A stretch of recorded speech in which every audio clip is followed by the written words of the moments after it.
Ja, ai tau nuu mai loa ea marima masalo te mai le vaenga le Samoa campus le nei tai au. Ja, good morning, malo lusu nei tai au.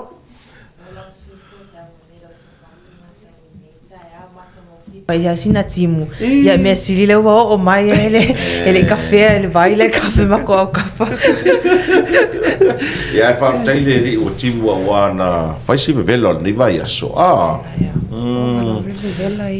ya le lei o te lole la foto le mano te lo sa no tu langa pena ye po la se tala mai tatu le stala fa mole.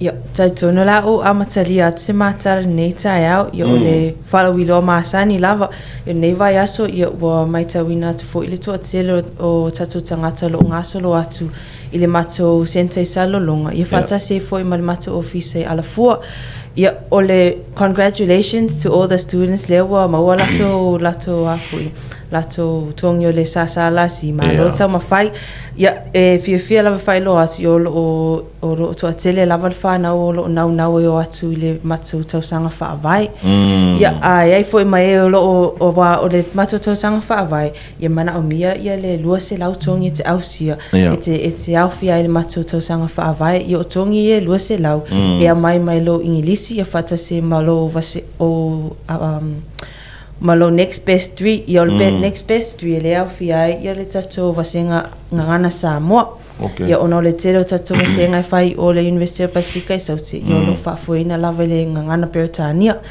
ia o le a foi o me mana o miona e su atu pe fa pete le i o atu lava mata o fita te lestala ia o le tasi le ata lo tus folau one passport photo o le kopi o lo birth certificate o lo pepa whanau ia po le biodata page fo i o lo tus folau ia o lesi me mana o mia ia o tuongi ma o transcripts ma certificates mai tausanga mo vai lo wa onga ia o nei mea o mai mana o miona certify ia wa mana o mia lava na wha maunia nei mea o oe ona ia ai a fa pela ele o lava fo ile fa asoa e ase tuai se lo ia e fa maunia ia o documents ia o le popole o lo file lava ne su atu mata officer ma original ia photocopy e mato ia ma certify lava o le officer ia on na isi fa matalanga nei ia e soani o lo fia awa atu nei vai tuanga la amatalia mai reima masa lote fa manatu atu mato skola mo Savai Foundation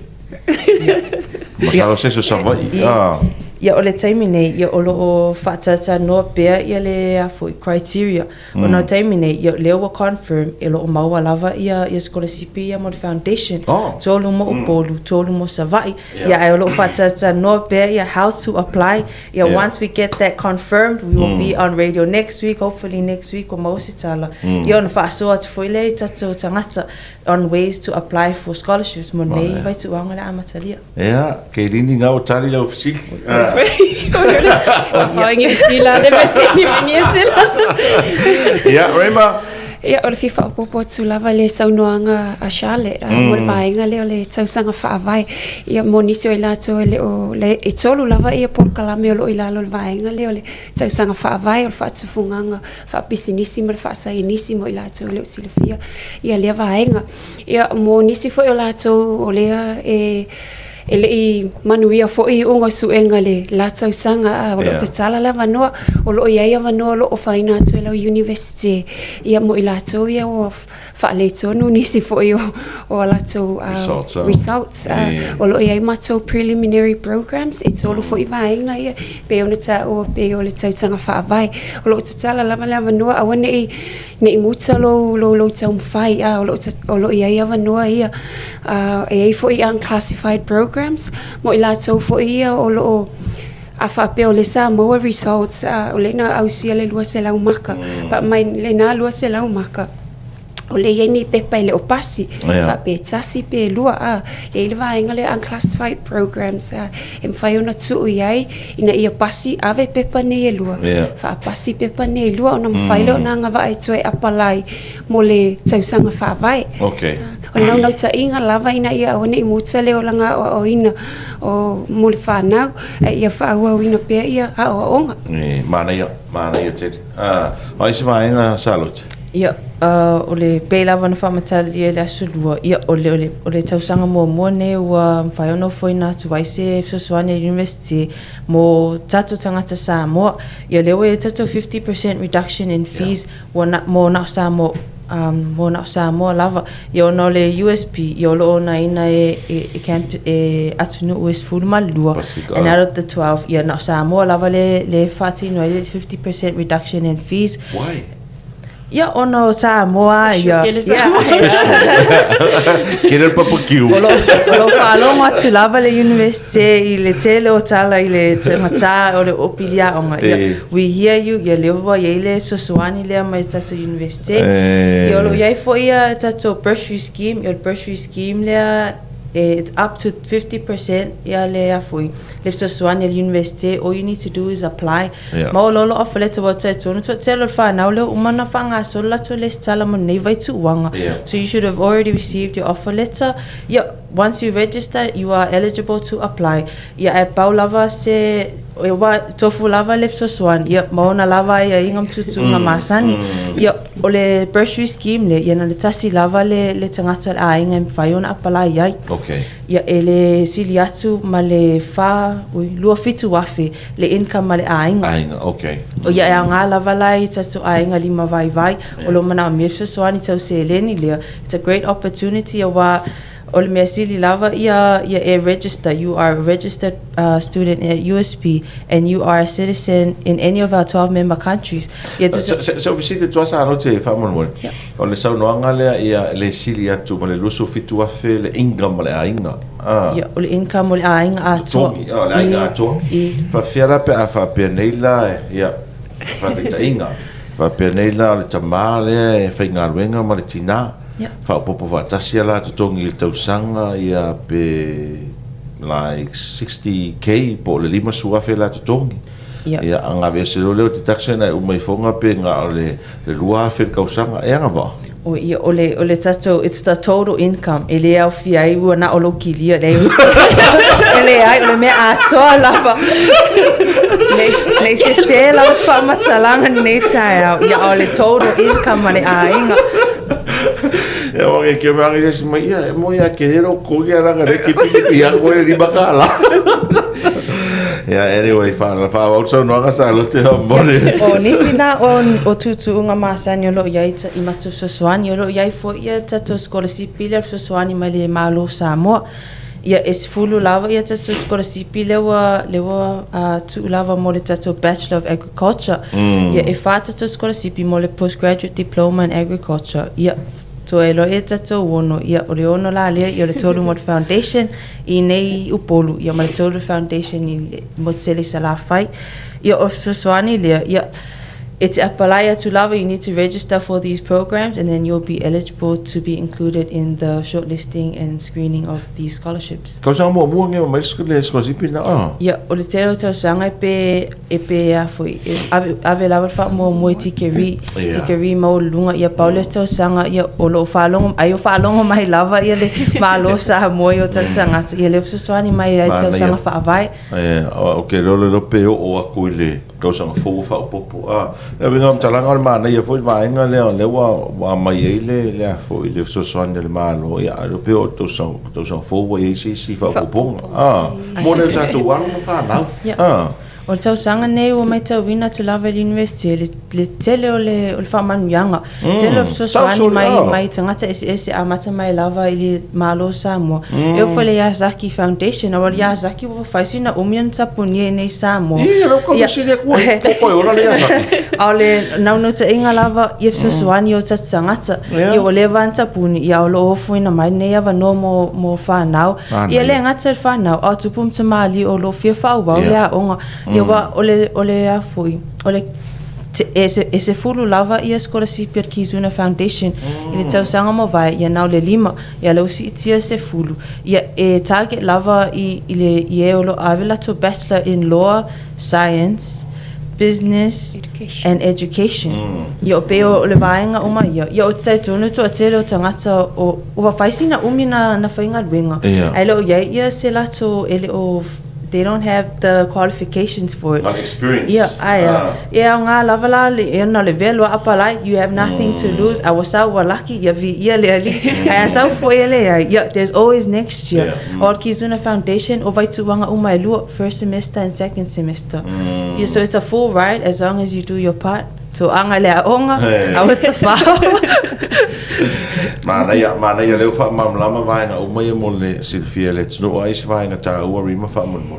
Fia wha popo tu fo I mo fisosoani e tau pili aonga.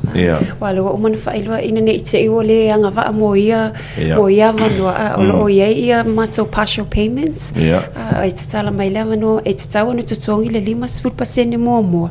Ai le I wha angata ina ia pili. Ia ona tongi la ia o atu ele I whai esu enga whai o le vaituanga.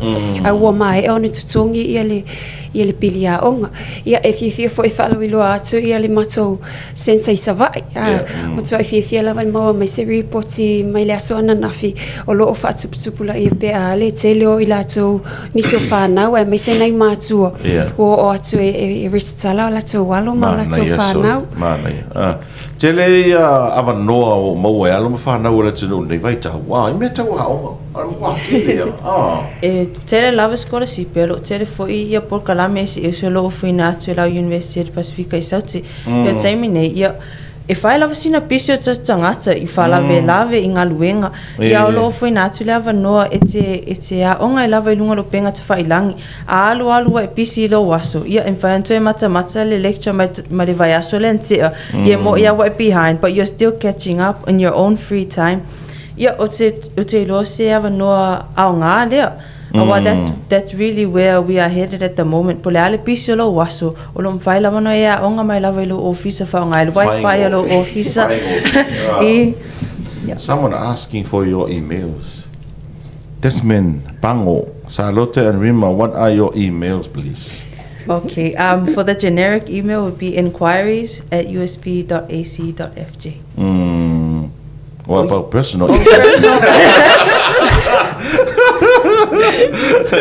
Ia na no Melina le Apia mo foi lungo ko Facebook page, is that right? Monisi la fama talanga fai foi na evala a watu ile luta sion fitasi mo nei upolu. E malima tas fitu ono isavai. E watu atele lava vili atu lava I nei alafu ya mo numero of savai yo lima tas fitu ono o lo yen mata o faingal venga o lo faingal venga mai o nei va yasu.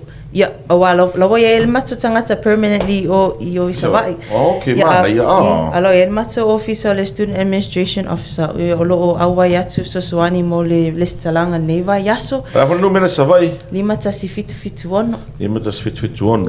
O polu. Lua tasi ono fitu tasi. Okay. Malo fa fitai. Ia, o ai si vaenga ele tolu ngaina talo me ane wa misi. Wa le tolu mole no le vai sa fo sa no te marima. E nisio I latou lo ofisilingia ia taimi te tala il matou ofisa. Ia ole afa le valu ia mai la sunga fo le so tofi. Ole afa le valu anga ile afa le fa. Ia ole sfarai le lava ia ole afa le valu anga ile fa ile afiafi. Yeah, okay. Yeah. Yeah, sorry, one last addition. Yeah, le tausanga le mo vai atu. Yeah, to tele fa na una o ile tatu fon fa vai. Yeah, no to paune tausanga tatu anga ya tulola e fenga pa lo tausang fo. E time lava ne fa nga e so swan il ma lo fon fa vai. Wa to flava tatu mo e tisi to fu tatu mo mana onga fa le a. O ile talking about the million. The project, yes. Au ko ise kupe. Absolutely. Okay, esa mana ia le service ana I tene a rema masa lote. Na tai mo le taliaina le leo matou mana onga le taimi na restala ia na matou whanau. Okay, I fear Cecilia to pay fear le rent pe a fear camp lata whanau. O ia taimi nei, we're holding off all bookings. O loo whai lawa wha mo whanau ia malanga mai atunu ese peo Vanuatu. Yeah, o te tonu, if you send in an email, wa taimi nei, we usually post on Facebook. Bea wha peo lo ienia, puni potu a Vanoa I, al wha mo lawa tatu whanau ia mai isi atunu peo Vanuatu. Toke lau. Okay. Lo le fa malo me lo ia ia ma te feo pita me me mai Sina mo olua me ma nei lua la e le lo fa Samoa and everything. O wan me a cancel se tupi. Ia, manuia nei tai au rima ma salote fa tai tele mole. Fa mana mai na vaenga ta ua ia mo nei tatu tangata ma nei tatu fa na ulo mai mo fa fonga mai. Ia, ngau ho ma lu ticket ko sekias for Chris. Thank you. Pawa nei tino i ke mo ia fo ma ticket sa. Da go feroi vers fo manuia nei tai au. Ia lava le aso. Alo fa tai na o fa fonga mai mo mai le tino i Talanoaga ia ma salote marima mai le vaenga o le Samoa campus ia le fua.